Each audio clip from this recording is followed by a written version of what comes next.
Welcome to Unlearning Out Loud. I am Syd. Today I'm here with my friend from grad school, Laney Zinn. I'm really excited. We're going to do a lot of myth busting today. I'm just really excited to have my lovely friend here. Laney, if you want to just introduce yourself, whatever background you feel like giving. Yeah. Hi, my name is Lainey. I am a current domestic violence advocate at a hospital in Boston, Massachusetts. But what kind of got me there is I studied social work and women gender sexuality studies in undergrad.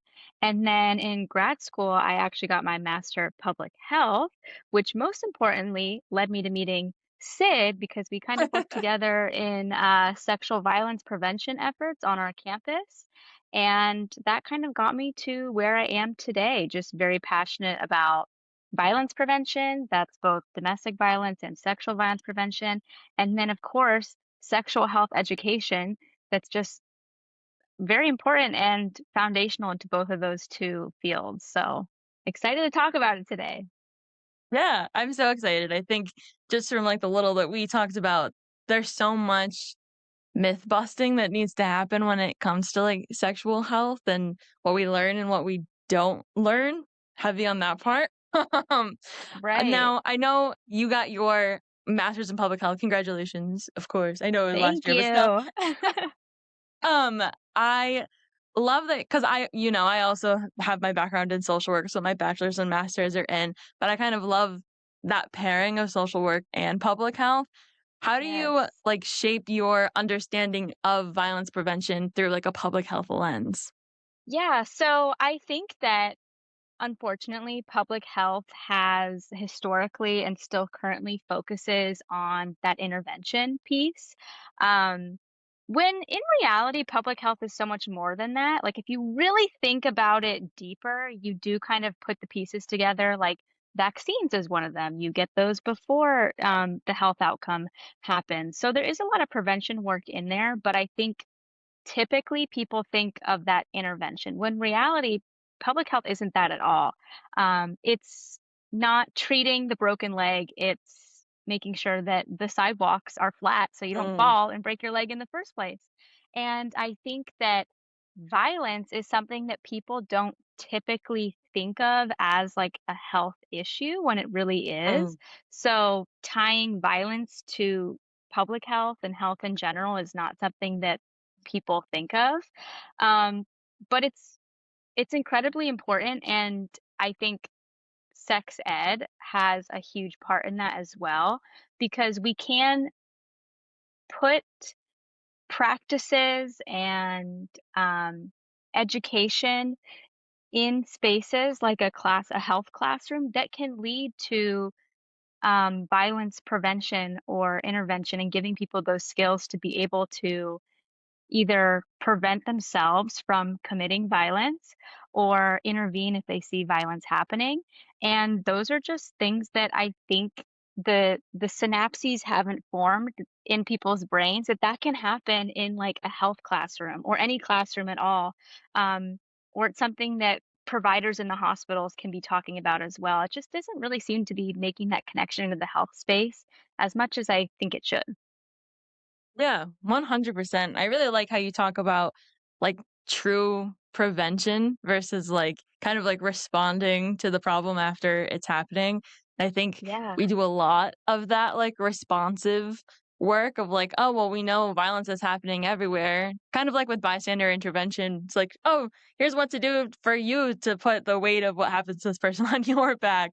And like when we're not having those like foundational conversations of what like true prevention is. Totally, and the prevention of that myth of it's on you to prevent your Mhm. own assault or prevent violence from happening Right. to you. Like, I remember some really powerful, I think people would see this as like an awareness campaign, but my brain was like, this is public health. On my undergrad campus, there were signs up where you might imagine there's these prevention signs that are like, watch your drink when you're at a party, like, make sure Mhm. you stick with your friends. My school actually put up signs that was like, don't put things in people's drinks. Like, if you Mm. feel the urge to drop something into someone's drink, stay home. So I love the refocus of prevention on the person that's actually doing the violent act rather Right. than the person to prevent their own violence from happening onto them. Right, it's like that reframe of the language where, like and the work that I do now doing, like, prevention education, it's very binary, I would say, the work that we do sometimes, even Mhm. though it shouldn't be. A lot of the times it's, women's issues versus men issues when we know it's really, like, an everyone issue. But it's really that reframe of, like, if you're always saying, "Well, women need to do X, Y, and Z to avoid getting sexually assaulted," you're making it seem like it's a women's problem, when in Totally. reality, like, who's doing the sexually assaulting, who's causing the harm, not just men, obviously, we know it's not true, but it's like that Mhm. reframe of putting the, like, real weight of the problem on the people who are doing it rather than potential victims. Totally. Yeah, absolutely. Yeah.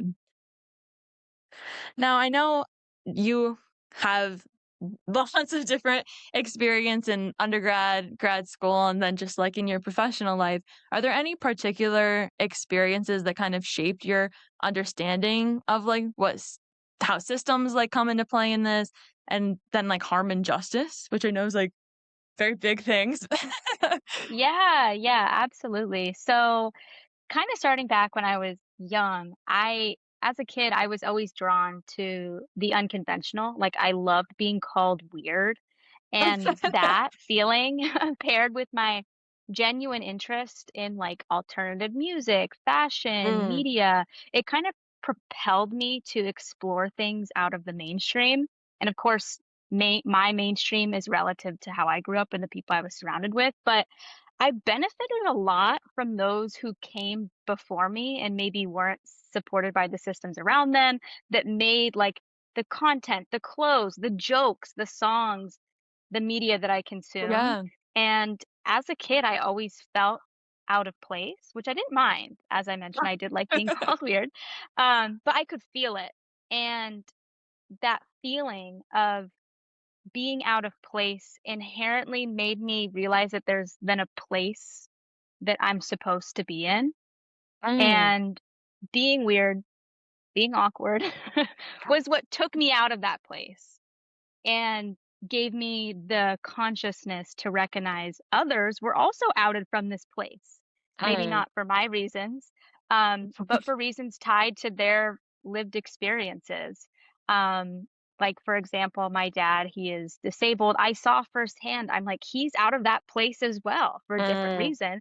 But yeah, that place that we're supposed to conform into, it causes a lot of harm, and it's the systems in which, like, our current society functions on.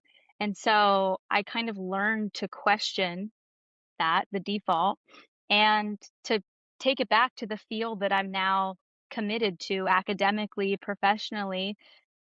Sex ed is full of defaults that harm people yeah, who don't fit into that assumed mold.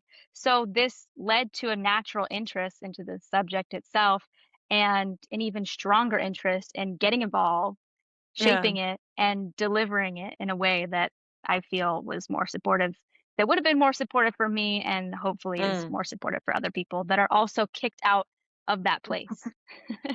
Yeah, it's like I feel like that place is so shaped by, like, the messages that we get from society and then trickles down to, like, loved ones, just like those different influences that we have growing up, whether it's, like, parents, teachers, friends at school, coaches, media, movies, all of the things.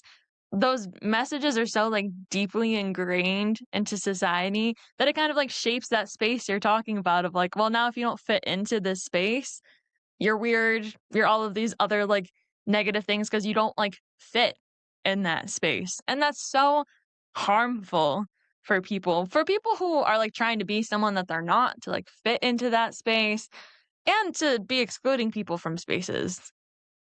Totally. Yeah, like I'm extremely privileged in the sense that I objectively liked not being in that place. It made me feel special in some type of way, but I would say that is extremely, extremely, extremely the outlier in the situation, and there are real harm and health consequences to not being in a space that is accepting of who you are. And like I mentioned, I saw it firsthand with a family member. It has real tangible outcomes that affect someone's well-being, health, all of that. So, Yeah, it's a really important, like, emphasis to have is that it's not just like, it has real impact and real consequences for people. It's not just, like, something we get to talk about metaphorically. Like, it's right. very real and has that very real impact.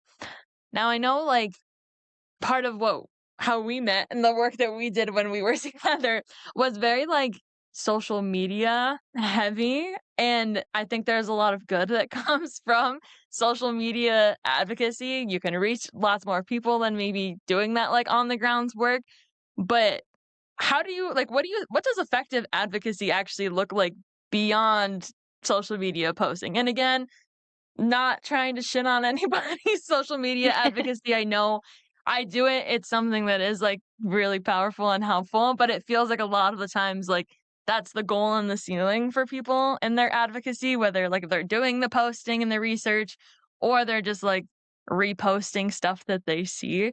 Like, what's effective beyond that? Yeah, yeah, absolutely. So I agree with you that there's some things that it's really great at, like building awareness, maybe building community. If you are in a place where you're in a small town and there's literally zero people that you can identify with in like a meaningful way, and then you're using social media to connect with someone across the Right, world, and you're able to build community, feel seen, like that can make a like lifetime worth of difference.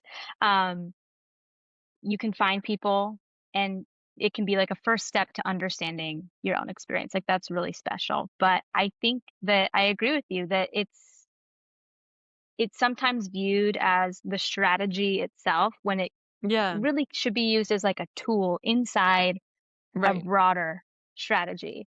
And I think that like you mentioned, we both had roles on our college campus working in social media, and I think that's a really common. A lot of um, like emerging adults, they get put into roles where it's like your job is to post on Instagram, and you yeah, kind of feel like I want to be doing something different. I want something more tangible.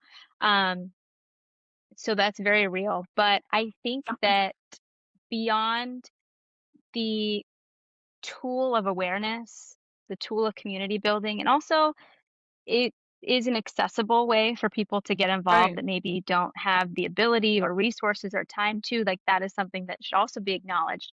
But I think that especially now where we are, communication isn't scarce. Like we have an abundance of ways to communicate with each other.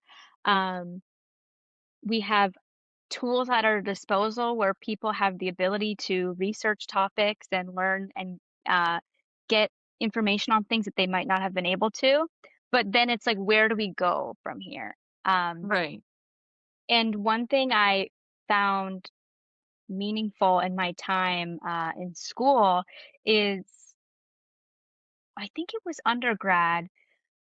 Again, I was in a social media role where they're like, "You are Instagram girl, so go ahead and make some Instagram graphics, and that is your life."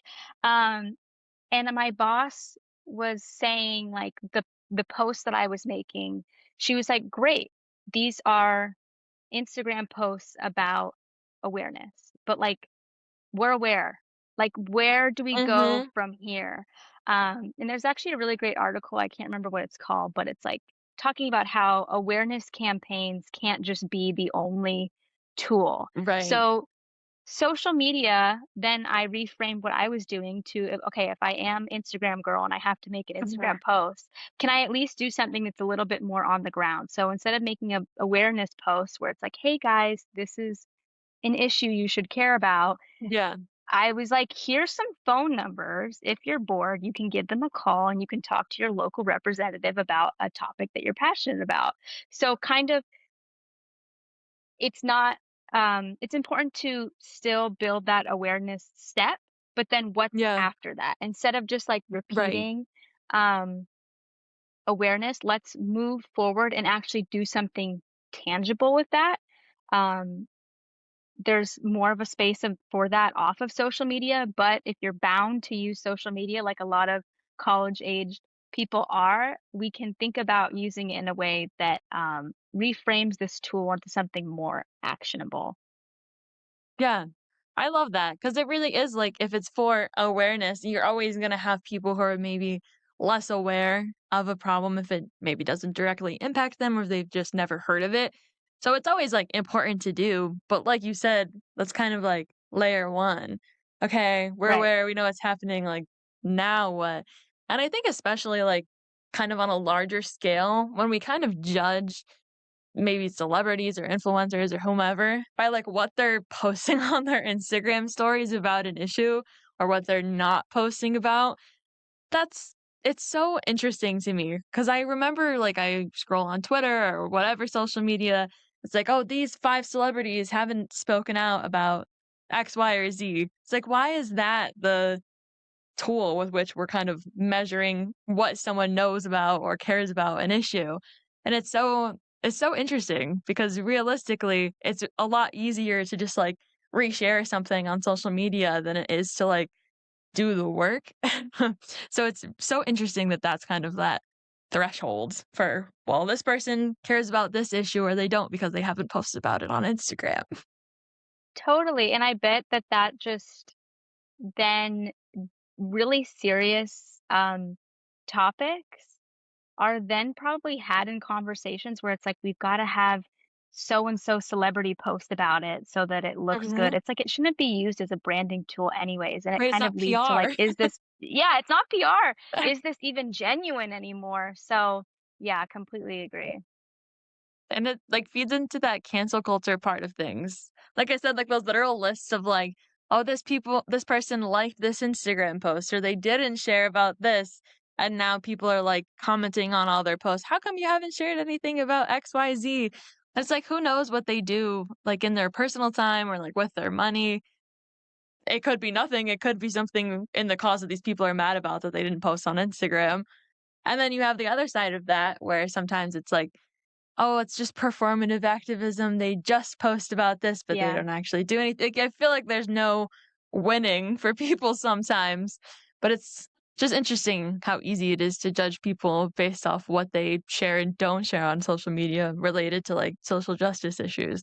It's really that like bar for how we judge people on their like social justice commitment. Yeah, I think that's also like the social mediaification of anything where Yeah, someone might be really passionate about something, but they're afraid to post it on social media because they don't want certain followers to see it, or they're afraid they might say right, the wrong thing. And that's something that if you were having a conversation with a friend in real life and you say the wrong thing, you would be okay. Your friend would maybe let you know right, and you guys could talk about it. But because it's on this platform, it's understandably a little bit more anxiety inducing for someone to speak yeah, about something that they might be really interested in because they're afraid of how it's going to be perceived and that lack of control when something hits the right. social media space. So yeah, it's a different platform and it's something that has a lot of weight to it. For me, doing a work with, like, younger kids nowadays in the prevention space, we talk so much about, "Oh, when you put something on the internet, it's out there forever, we don't have control Yeah, about, like, what gets screenshotted, who comments, who likes" like, it can go anywhere and everywhere. But it's like, it is so real, and there's so many different ways that that's scary, whether it's like what you're talking about of like, "Oh, I'm really passionate about something, but I have anxiety about posting about it because I have no idea where it's gonna go." Or, I post something and then all of a sudden, who knows who has it and who's talking about it. It's right. scary no matter what kind of post you're talking about. Totally, totally. Yeah. Yeah. Now, I know we have a lot of myth busting to do, which I'm really excited Yes. about because I think Yes. that's like the heart of what I wanted to start the podcast for is that like Mhm. unlearning piece of things, myth busting. Came up with a lot of ideas, so I'm just gonna kinda, like, run down the list and we'll fit in whatever we can. Yes. So the first one coming in hot talking about, like, the myth of virginity, I'm so glad you brought this up because I was thinking about like, back to when I first had health class and just, like, the stuff my friends were talking about and the internet was talking about, and, like, the idea of, like, getting your cherry popped and what that means, and just, like, the Yeah. social structure of virginity, and, like, I'm gonna just let you go because I could go forever. Yeah, like, there's so many different pieces tied to this, like, there's so many different directions to go in because it's just this fake thing that Yeah. has been propelled on, like, the legs of, like, science when there's Mhm. no standing on that. So and just a preface, before we get into so many of these different myths, most of them stand on, like, the fake foundation of it having some sort of scientific, Mm. medical standing. Yeah. Um, and that's just so dangerous. And it's really interesting because we think of medicine and science as this objective thing that it's like neutral. It's either right or it's wrong, like the math adds up or it doesn't. Yet it's tied to Yeah. so many like social abstract things. Um, but inherently science was based in um like but inherently science, like so specifically the field of gynecology, it was built on in part non-consensual experiments on like Mm. enslaved black women. And that foundation is rooted in treating certain bodies as tools rather than patients. So when we think of science now as this objective right, wrong, black, white thing. It's not because it was built on such harmful practices and that like bleeds into the Yeah. experiences that people have going to the gynecologist now where their pain isn't being taken seriously. Um, that's a tangent that I just had to go on because it really No, bleeds it's an into important every one. single myth where you're like, where did this come from? And it's Yeah. like some freaky doctor had their own biases and did some weird things, and then now people think of it as objective truth, and it really harms people. Yeah. Yeah. So the tool or the concept of virginity, the hymen, it is used as a tool of shame rather than scientific evidence. And what the hymen is it's a flexible membrane that is different for everyone also. It sometimes covers the vaginal opening completely, sometimes there's not one there at all, sometimes it's really thin, sometimes it again, the theme of every body is different, it looks different for everyone, yet we're being told these, narratives that everyone's the same, and if you're different, you Right. are the worst, like, it's ridiculous. So, it's reinforces the narrative that the first time that someone has sex, there's like this loss. Something Like breaks, there's a big purity. change. Yeah. Yes, rather than it being a completely neutral, maybe positive experience, but it shapes how people approach sex with shame or anxiety. It's also has a social function as well. It kept a woman's sexuality tied to property, marriage, and like male ownership because Right. it was used as a tool to basically a doctor in the 19th century would perform virginity examinations and even provide like certificates that Right. led to that scientific authority to what's really a myth. So I know what I said was kind of all over the place, but that's what happens when you have a kind of all over the place, not based in reality myth that can really consume people's thoughts of themselves and the people around them. And it bleeds into everything that someone who um, might think about themselves in relation to their virginity in a significant way. Yeah, because it really is pushed as such a whether it's in health class or just, like, societally, it's like, oh especially I think towards, like, women and people who identify as women, it's like so heavy on the shame and like your purity and how it's supposed to be this like really built up, beautiful experience and it's like life changing and it's not.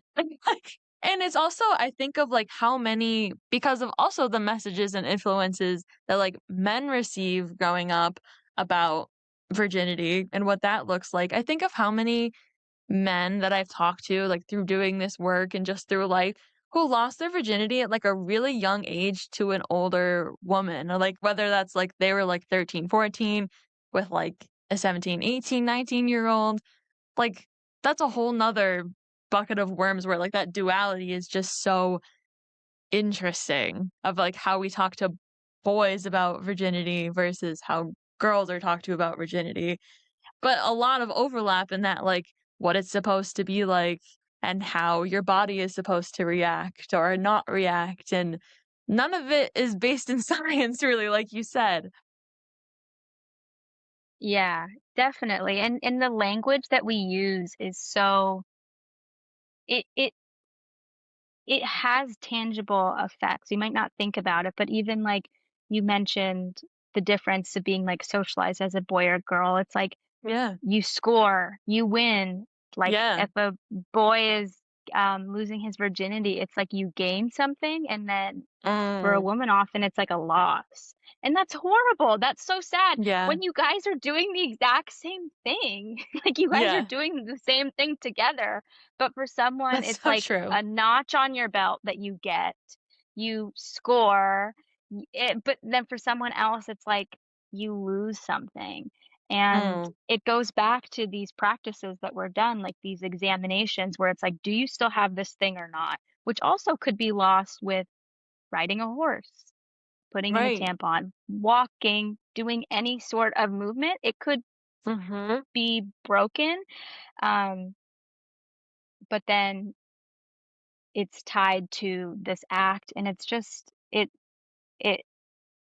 is something that while these examinations are still being done in some areas, but were primarily done in historical times, it's something that translates to our everyday language today and is something that young people are hearing in sex ed classes, maybe not taught up front, but it's in the Yeah. whispers in the classroom, and it has tangible outcomes, and it's hard to see sometimes. Yeah. I'm thinking about health class. Now I know like for me, I grew up in Massachusetts and I didn't have health class. I think in middle school we maybe had like one day where we were all like in the cafeteria. I couldn't tell you what we talked about. And but then I remember having health class in high school, but really all I remember watching the documentary where the guy ate McDonald's like every single day for every meal. Super Size Me, What? I think is what it's called. A bit to talk about, like, obesity and how, like, gross and Okay. terrible being fat is, and then we talked about STDs and similarly how, like, gross and terrible STDs are, and I remember the only project I remember doing was we were, like, in pairs and we were assigned an STD to, like, talk about the medications and how gross it is and how awful it is, and then it was, of course, like, abstinence only type of health class. So I'm curious, like, what your experience was like on the other side of the country. I just wanna say that health class seems bonkers, like, the way that someone Yeah. was like, "Yes, I'm first gonna play the Super Size Me documentary, and then that will perfectly lead us into STIs." That is Mhm. very alarming. Um, mine was a little bit different than that. So in I remember it was probably, like, mid-elementary school, and I remember the feeling of, like, whispers, like, the upper grades were like, "It's getting that time of year, like, you guys are gonna have the talk," and me being, like, scared. I'm like, "Wait, what's happening?" Like, And what then they is didn't that? tell us what's going on. They're like, "Yeah, spring, end of 3rd grade, like, get ready," and I'm like, Mm. what?" So, um, it got to that time, and I mean, also, I was a child, so I don't really remember, but I am confident that they didn't really tell us what was happening. They just took us Yeah. to health class, but it was in, like, a different room, Mhm. and the boys and girls were separated, and they played a video and then gave us a little bag that had, like, a tiny deodorant in it and, like, a pad. And then that was The it, and I think essentials. right, they were like, "Don't be stinky, and here's your pad." And so, um, that was my it was very, like, biological, if I can remember Yeah, correctly.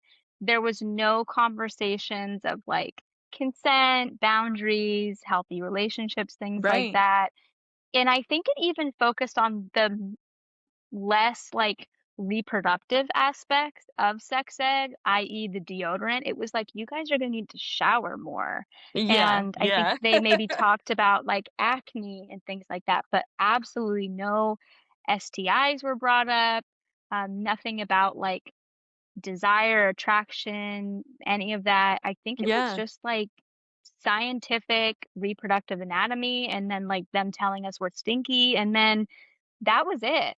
And then in high school, I went to a Catholic high school, so we had 0 sex ed at yeah, all. So, luckily, like I mentioned when I was a kid, I was drawn to kind of more outlier conversations and themes and things, so I was up on the internet all day and night doing my own sex ed on, like, educational websites. Because I know sometimes good. students don't get the answers they get in health class, and they go to watch, like, porn, and they think that that's Right. their sex ed. I was on, like, scientific forums because I'm like, "I need answers." Um so and that's what I hear from a lot of people, and I wonder if, like, the population that you work with as well, people that grew up in the digital age, they turn to, like I mean, I use websites, but I Yeah. can imagine now people are using, like, TikTok, Instagram, Oh my gosh, yeah. to get answers that aren't addressed in their classrooms, which is so sad because, like, that's Right. what classrooms are for, you know? They're supposed to be. And I think too, Right. that's, like, so dangerous because there's so much misinformation, obviously, on the internet, TikTok, all of Totally. those things. Like and like you said, so many kids still, I think, do go to porn and watching porn, where I saw a statistic recently, I think it's, like, 7 or 8 years old, like, the most Googled word by 7 or 8-year-olds is porn, Oh, which is just no. it's so scary. But it's like kids are watching it, like, Yeah. younger and younger, and then they grow up and they think that's normal and that's what losing your virginity and having sex is supposed to look like. When in reality, so much like, it's just such an inaccurate depiction of what it should be like because it's not real. I know, like, my Right. coworkers and I were talking about how Pornhub had to take down, like, 85% of their videos because they couldn't prove that it was, like, consensual, and then they had to take Yeah. down even more because it was, like, people who were sleeping or people who were unconscious, and that was, like, a whole Yeah. category that they used to have was, like, people who were unconscious or sleeping and can't consent, so it's just, like, there's so much to unpack there, could literally do a whole episode, I think, on just, Yeah, like, you the impact should. of porn. 'Cause it is such an influence on people and, like, their idea of sex when they're growing up, and if they're not getting that information anywhere else and they're not being told that it's not supposed to be like that or that it doesn't always look like that, they're just gonna accept that as, like, normal, and it's not. Totally. Yeah, it's not, and it's sad because, like, for my classroom experience, it left me with more questions that I even had in the Right. first place. So I think about these kids that turn to whatever website they find from a really genuine place of, like, them Yeah. wanting their questions answered, and it sends them down a path that they never should have gone down, that can be so harmful to them and maybe their future partners because it came from a really genuine place of them just wanting to understand Right. their own bodies, that they have the right to have their questions answered. Yeah, and that's, like, the root of it really is, like you said, that, like, okay. I'm leaving my one-off health class with way more questions than I went into, and if I don't feel safe or comfortable talking to anyone in my life about that, where am I going? Of course, the internet. And that's like Yeah. a reasonable thing, but like you said, I don't think lots of kids are going to those like scientific research Right. like Yeah. websites. I wish they would, but I don't think that they Right, are. right, right. Yeah, I think there's totally. just so And much. Oh, go ahead. yeah, I completely agree. And like, let's just say they have their sex ed class, and like mine was purely on a reproductive biological sense. It's also could reinforce ideas that are really that don't apply to them. Like a majority Yeah. of sex ed classes, if they do dare, they take it upon themselves to talk about relationships, to talk about sex. It's typically like a heteronormative sex Oh, yeah. too, where there's then people in the classrooms, like high schoolers sitting there being like, "This does not apply to me at all," Right. or not even just even looking at an anatomical model. You could be looking at that and being like, "This doesn't look like me at all." Right. And, it just can leave people either tuning out or feeling shame. It erases a lot of people's identities and experiences, and it perpetuates norms, like we talked about our myth of virginity and that and the hymen. Like it can reinforce things that can tangibly really affect a lot of young people's lives. Right, especially at that age when they're like sponges at that age, like, Yeah. they're just absorbing everything, and if they're not being validated or they're not feeling like they can relate to what's being talked about, that's gonna sit there for a really long time, and it's hard and it's confusing.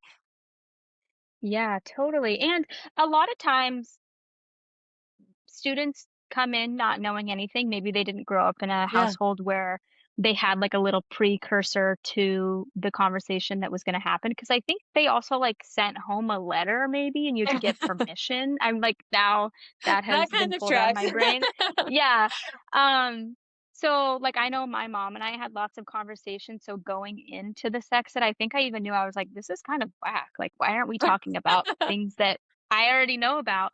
But again, I was on the scientific forums. Someone else might not have been, like you mentioned, and they come in, and I think it's a educator's duty to anticipate the needs of your students and mention things that they might already be talking about. Like, for example, like if you do like a middle school sex ed, you should be Yeah. assuming that the people sitting there think that like blue balls is like a medical Mhm. condition that You read my mind. they they need information on. Like anticipating those needs because I think it's something that someone would do in like a math classroom where it's like, okay, I know a lot of you might do this, but actually we're going to do this instead, and it's actually going to get Right. us to the answer faster. You do that in a different classroom, so why wouldn't even though it's awkward, like That's true. you and I have been doing this, it's not fun to talk about blue balls and it never is, but it's really helpful to anticipate those needs of what these students might already be coming in the door with because you're kind of setting the scene that like here in this classroom, we're going to talk about everything and this is a space where you can ask questions and we're going Right. to dismantle things like that you think you might already know. So that's what other teachers do, but here That's it's they're true. like, I hope no one brings up this question because I don't want to talk about it. Is not Right. the way that these spaces should be navigating. No, they really need to be like you said, like a safe place to feel uncomfortable because I get it's Yes. uncomfortable. And when I do talk to kids about things like sexual abuse, it's like, hey guys, I know it's not fun to talk about, but it's really, really important to talk about. So, Right. 5-10 minutes of discomfort for me to feel better about your safety going forward, I'm gonna take it every time. And like you said, blue balls especially is something I don't remember how I learned about it. I don't know where it came from. But I remember thinking that it was a legit like medical thing. And it was just used as such a tool of like coercion, which is not a tool of coercion, which is also something that's not talked about, like what coercion is if someone's making you feel guilty, asking you, wearing you down until you eventually give in. That's still not okay. That's still sexual assault if you get worn down or guilted into doing something you initially didn't want to do. Like, that's such a big one. But it was always like, oh, well, if you don't do this, like, I'm going to be in literal pain. Like, you're going to hurt me Yeah.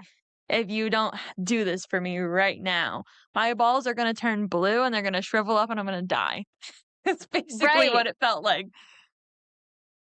Exactly. And that piece of coercion not being talked about, I think I don't even know if I like doing a halfway sex ed to me sometimes Yeah. even feels more dangerous than not doing one at all because those Yeah. halfway messages can be used as tools to perpetrate harm. So for example, if someone uh a teacher says yes means yes, no means no. Okay? Got that? Okay. Someone could truly believe if I ask my partner, "Do you wanna have sex?" and they say, "No," and then you ask them 15 more times, say, Mhm. "My balls are gonna explode if you don't," be pouty, be, like, turning away, moody, being like, Right. "Okay, I'm just gonna leave," and then they say yes, like, Right. that is so much harm being done. That is coercion, but someone might cite their sex ed class telling them Right. that yes is yes. And it Right. can then make the partner that said yes feel so much shame because they're like, well, why did I do that? I did say yes. He did nothing wrong. Why? Sorry, they did nothing wrong. Why am I feeling this way? And it's just, it's it's something that halfway education can give people tools that they're using in the Right. wrong way when it really should be protective tools, supportive tools, but then they can be used as tools to really harm someone. Right. Because, like you said, when we're taught that heavy, well, yes, yes, yes means yes, and no means no. If I'm going through that, I'm automatically thinking, well, I ended up saying yes. So it's my fault that it happened. I did say yes, which is something like so deeply embedded in like victim blaming. And even just like the idea that like if something isn't that like really graphic in an alleyway, in a parking garage, really violent with a Yeah. stranger, if it's not that like really graphic, aggressive, like sexual assault, that it's not like bad enough to talk to someone about. Yeah. And all of these Totally. ideas and myths just like perpetuate that idea. Like, oh, well, I ended up saying yes, so I don't have a leg to stand on. I'm the one who like should have just kept saying no, or well, I said yes, so it can't be that it was sexual assault. When again, like you said, if they're like making you feel so bad, telling you that like they're in physical pain and you're hurting them, and then you say yes, that's not a real yes. Right. Yeah, and there's so unfortunately, like, it's not just the virginity myth, the blue balls myth, it's like, I could get, like, a scroll and, like, it Yeah. would, like, roll onto my floor and, like, go down the 5 floors of my apartment building. Like, there's so many different things in this classroom that can make so many people feel ashamed about their bodies. Another one that comes to mind is, like, if you are talking about safe sex, you're talking about one person puts on a condom and then the other person is on birth control and you're talking about penetrative sex, and specifically penetrative sex, penis and vagina. Okay, now Yeah. you have completely cut out Mhm. so much of the population. They don't have information about what safe sex looks like to them. And it's not just for queer people, it's for people that just might not want to do that or people that Right. can't do that. And the way that those populations aren't being thought about in a classroom feels criminal. And again, it leads them to alternative methods of finding these answers.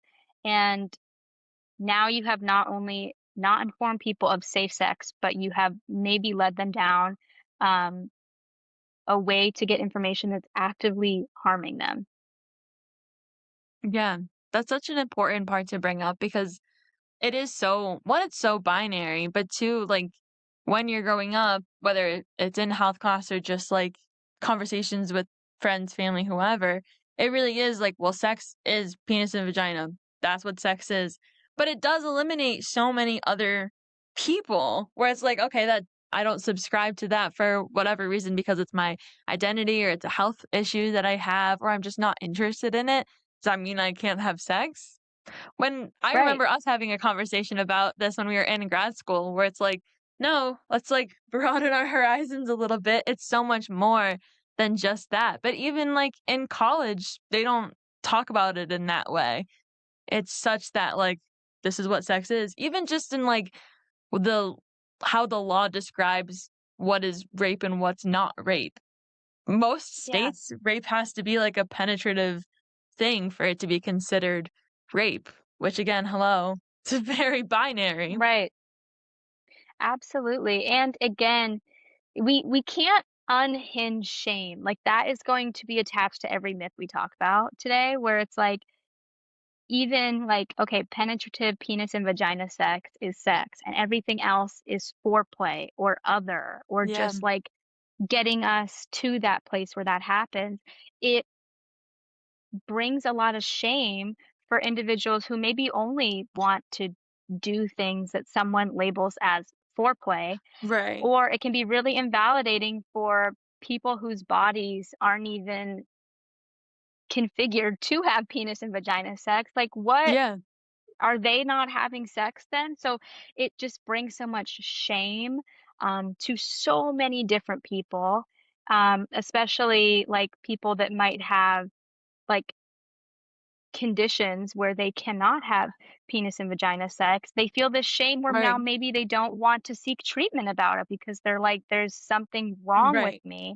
And so I don't want to ask any questions about it. I don't want to ask my parents. I don't want to tell my doctor about it. Um, and it, this shame aspect, it's tied to, it's tied to the things that we learn in these classes, and it's a shame how shame is so intertwined with, um, practices in a classroom that should be like a space where people all walk out of the room feeling knowledgeable. Like, I know in Yeah, class, I was like math class, I was such like an evil student. Like I would not pay attention. I'd be like talking to my friends. I'd be drawing. I'd be like all over the place. And my teacher took the time to make sure that I understood the lesson, phrased things in a way that made sense to me. She realized that my body, my brain didn't understand information a certain way. So she made sure that I got the knowledge so I wouldn't fall behind. So we do that with all the other subjects, but for this subject, we're not taking the time to make sure that every student feels heard and walks out of there, especially when the lesson is so personal and it's tied to yeah. health outcomes. Like math, no shade, but like that wouldn't impact my physical well-being as much Right. as maybe health class, but it's just not treated the same. Yeah, you're so right. Now, there's one other thing we came up with that I want to make sure we talk about before we do our closer, and it's Mhm. spontaneous versus responsive desire. I'm gonna hand it right to Yes. you. Okay, yeah. So, I did some digging, and this is, I believe, the framework comes from Emily Nagoski's book, Come As You Are. I read the book. I actually have it here next to me. As you can see, this is little me doing my scientific um, Google searching. This is me That's annotating awesome. this book for pleasure. So, I think that's where the framework came from when this book came out, not sure when, but now it's something that I think is in a lot of people's everyday language where talking about desire, arousal, and how that looks for different people. I think there's this narrative that men, people who identify as men, people with male reproductive organs have spontaneous desire, and Mm. women or people with female anatomy have responsive desire. I'm kind of like, guys, what have we learned? The binaries are Yeah. not, we're not doing those here. But that's just something that I still kind of hear more when people have these conversations. Yeah. But I'm going to open it up to every person is different, just like how we all have different bodies. I think that everyone's desire is different, where some people might just walk in a room and, like, the spirit of the air hits them and they're like, "I'm horny right now." But then for some Yeah. and that would be spontaneous desire, where there's nothing that, like, triggered that feeling other Yeah. than, like, the chemicals in your body telling you that you're feeling that. And then there's responsive desire, where you see something that makes you feel that way, or you smell something or you hear something, kind of those senses that your Yeah. then body responds to that stimulus and has desire. And I think that people, again, we're going to say that word, shame, feel a lot of shame when they're like, I don't just feel in the mood, but my partner does. Is there something wrong with me? When I think each individual person has Yeah. their own desire responses, whether it's more spontaneously, whether it's more responsively, and it also might change depending on the Yeah. day. You could be someone that just has that more spontaneous desire, and then something changes, and now you have that more responsive reaction. And again, there could be some shame there. Also, since these two forms of desire are tied to like gender and sexuality, it can be a lot for men who feel like, "Well, I don't feel horny all the time, and I Mhm. actually do Yeah. need something to, like, get me in the mood, warm me up, and I'm not feeling this way, so I'm feeling bad about myself." Or the reverse, especially so, women that have a higher, maybe more spontaneous sex drive feel a lot of shame for having that as well. So, Yeah. it's just these 2 ways to think about desire, and unfortunately, sadly, the shame that comes along with it, because it might not feel like, something that we're supposed to have, something a way that we're supposed to Yeah. feel, but it's just a way. I know it made me feel more affirmed learning about it, maybe for someone else, not so, but I'm like, "Oh, okay, this is putting language to feelings that I had trouble, Yeah. communicating," because obviously my sex ed class was not talking about desire, arousal, intimacy, so this is Right. something that was helpful for me. See, that's that awareness piece, because similar to I think you're saying, I didn't have the language to, like, describe those 2 different things either. I, like, Yeah. knew conceptually the differences, but I didn't have the names. So I hope that whoever's listening to this can be like, "Oh, man, that's really cool that I learned something new." I always hope someone learns something new here. Now, Totally, yeah, yeah, before we wrap, because I know closing in on time here, I wanted to end with asking you, what's something that keeps you hopeful? These are kind of like crazy times. The field yeah, is always having money plucked away from it. It's very right. heavy stuff sometimes. So, what is something that keeps you hopeful these days? Yeah, I hate to say, unfortunately, looking out into, like, the bigger pool of things, I do get a little discouraged, like, when I open my phone or Yeah. watch something on TV, I get sad. So, instead, I turn to smaller pools where I honestly, my friends keep me hopeful. Like, I look at my friends and the work that they do that aren't even necessarily in fields where Yeah. they're teaching people or working in like an advocacy space, but I see them show up for like their friends, their family as advocates in their own ways. And it like Mm. brings a tear to my eye. Like, I have a friend who works on a farm and she like helps the people in her community be fed, and I'm like, "That is amazing." I have a friend who, like, goes back and helps his parents a lot with things that they need help with, and he's, like, always on the phone with them, and he's filling them in on his life, and I'm like, "That's something that I need to do more." So little things that my friends are doing, um, I have another friend who has, like, a pet bunny rabbit, and she's, like, Oh. always feeding it, like, parsley and making sure it has the most VIP bunny mansion of all time, and I'm like, these little acts of care that might not look like radical forms of advocacy are advocacy to me because it's easier not to do those things. It's easier to get a bunny and put it in a cage and let it do its thing. It's easier to not answer your mom's phone calls, and it's easier not to rake a giant field by hand so that, like, your community can have carrots. Like, it's easier not to do those things. Um, but showing up in their lives, doing little impacts, it makes me feel hopeful that if I like to believe that a majority of people are doing that in their community, and, even though I can't see it, it's being done, and that makes me feel hopeful. I love that. That was really beautiful. Alright, well, Thank thank you. you so much for coming on. I love Of talking to you. course. I've always loved talking to Yes. you. I think Yes. we could myth bust probably till the end of time. There's so much just within Absolutely. health class, but I'm glad that we got to do a little bit of it today. Absolutely. Absolutely. It's always a pleasure chatting with you. We can myth bust anytime on or off the podcast, so just give me a call. Perfect. Thank you again. So, friends, that was our fourth episode with my friend here, Lainey. I will see you guys next time.